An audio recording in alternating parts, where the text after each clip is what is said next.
warahmatullahi wabarakatuh. Alhamdulillah, hari mulia kita hendak membacakan kisah para sahabiah dan sahabat. Itu orang-orang yang terdahulu, orang-orang yang sukses. Apabila kita ingin sukses dalam pertanian, maka kita dengarkan kisah-kisah bagaimana perjalanan perjuangan petani-petani dahulu yang sukses. Begitu juga apabila kita ingin sukses dunia dan akhirat, maka kita harus mencontoh orang-orang terdahulu. Orang-orang terdahulu yang sukses dunia akhirat yaitu para sahabat radhiyallahu anhum ajmain yang hidup langsung pada zaman Rasulullah. Kisah salatnya beberapa orang sahabat radhiyallahu anhum.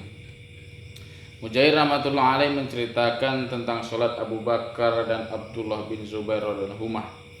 Jika mereka telah berdiri tegak untuk salat, mereka laksana kayu yang terpaku ke bumi.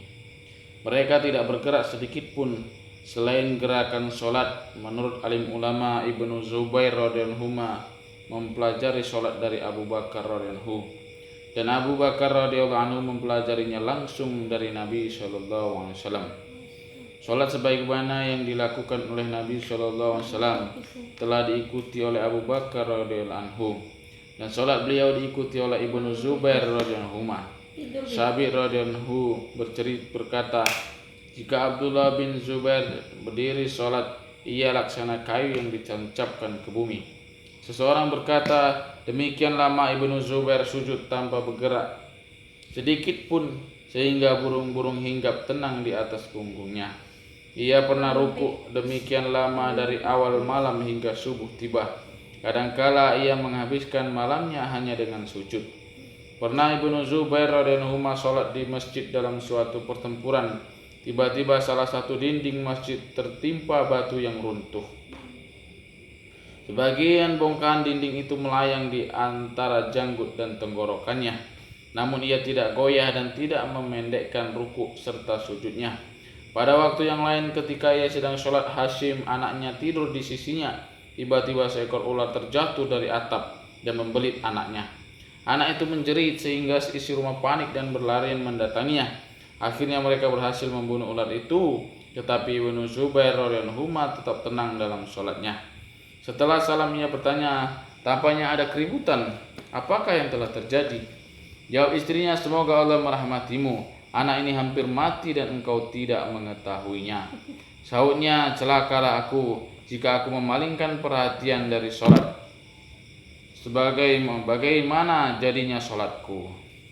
Ketika Umar bin Khattab radhiyallahu anhu ditikam pisau yang menyebabkan ia wafat, darah terus mengalir dari lukanya sehingga ia sering tidak sadarkan diri. Walaupun demikian keadaannya, jika dikatakan kepadanya bahwa waktu sholat telah tiba, ia segera mengerjakan dalam keadaan seperti itu. Ia berkata, tidak ada bagian dalam Islam bagi orang yang meninggalkan sholat. Utsman bin Affan radhiyallahu anhu sering sholat sepanjang malam dan mengkhatamkan Al-Quran hanya dalam satu rakaat. Sedangkan kebiasaan Ali radhiyallahu anhu, jika tiba waktu sholat tubuhnya akan gemetar dan wajahnya memucat. Seseorang bertanya, mengapa keadaanmu seperti ini? Ia menjawab, telah tiba saatnya bagiku untuk menunaikan amanat yang diberikan Allah kepadaku, yang enggan diterima oleh langit, bumi dan gunung. Seorang bertanya kepada Khalaf bin Ayyub radhiyallahu anhu, apakah lalat tidak mengganggumu ketika sholat? Jawabnya, seorang fasik yang dicambuk karena tertangkap polisi, ia akan berusaha bersabar tanpa bergerak sedikit pun, dan ia akan membanggakannya dengan berkata, walaupun aku dipukuli, aku tidak bergerak sedikit pun. Lalu bagaimana dengan diriku? Jika aku berdiri di hadapan Rabbku, lalu aku terganggu hanya karena lalat, ketika akan sholat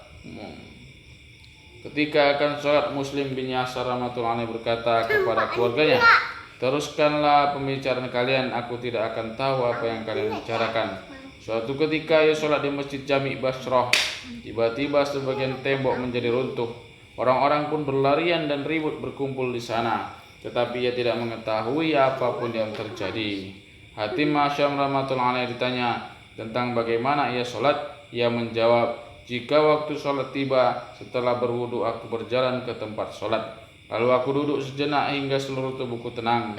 Kemudian aku berdiri memulai sholat. Saat itu kubayangkan Ka'bah berada di depanku dan kakiku seolah-olah berada di atas sirat. Surga di sebelah kananku dan neraka di sebelah kiriku. Dan terbayang malaikat penjauh nyawa berada di belakangku. Aku merasa inilah sholatku yang terakhir. Kemudian aku berusaha mengerjakan sholat dengan khusyuk dan khudu, dan aku berada di antara dua perasaan, yaitu takut dan harap. Apakah sholatku ini diterima atau tidak? Alhamdulillah, hadirin yang berhati mulia, sama-sama kita dengar bagaimana sholat khusyuk dan khudu para sahabat. Para sahabat ketika sholat, hewan yang mati menjadi hidup. Tapi karena lemahnya iman kita, sekarang kita sholat, hewan yang hidup pun menjadi mati. Kita pukul nyamuk yang menggigit. Alhamdulillah.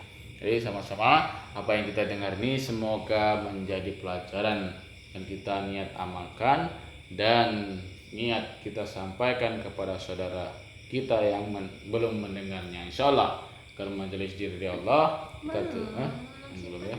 Alhamdulillah, kita akan kembali lagi kepada video selanjutnya.